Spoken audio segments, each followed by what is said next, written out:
Like it's a real wall, but it was just put there to hide some pipes, so it's not solid. And behind that fake wall, there's a crawl space. So the officer looks through the space and he sees a large pile of clothes back there. And he's like, I bet Slasher is hiding in those clothes. So he says, I know you're back there, come out or I'll shoot. And of course, Slasher gives up and steps out. And when he does, they notice he's not a scary Jason Voorhees type character. He's actually a tall 17-year-old teenager named Danny. And Danny had actually briefly went on a date with Tina back in the day. But that's the extent of their relationship. And I guess at some point he had broken into the family's house one day and he had been hiding, living in the walls for a couple of months. And he had been moving stuff around and changing their TV channels randomly, and he had just been watching them the whole time. Anyway, so they arrest Danny and they throw him in a youth detention center, and 10 months later, his mom bails him out, thinking maybe he had learned his lesson.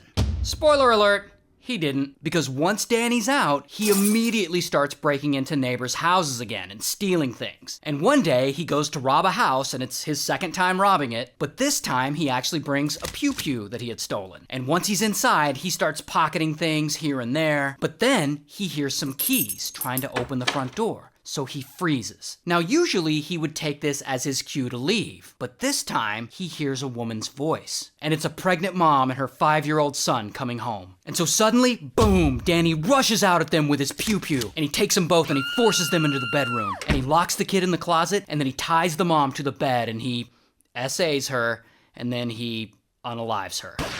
Then he unlocks the closet, and he takes the 5-year-old out, and he unalives him in the bathtub.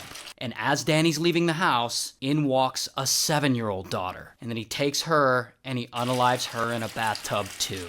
And then later, when the husband gets home, he finds them and he calls police. And of course, at this point, Danny has taken off. He's long been on the run. But that same night, after a manhunt, police finally find him, hiding out in a local dumpster like the trash he is. So they arrest him, here's a picture of him being arrested, and here's his mugshot, and here he is in court because he eventually goes to trial and he's found guilty and he's sentenced to life.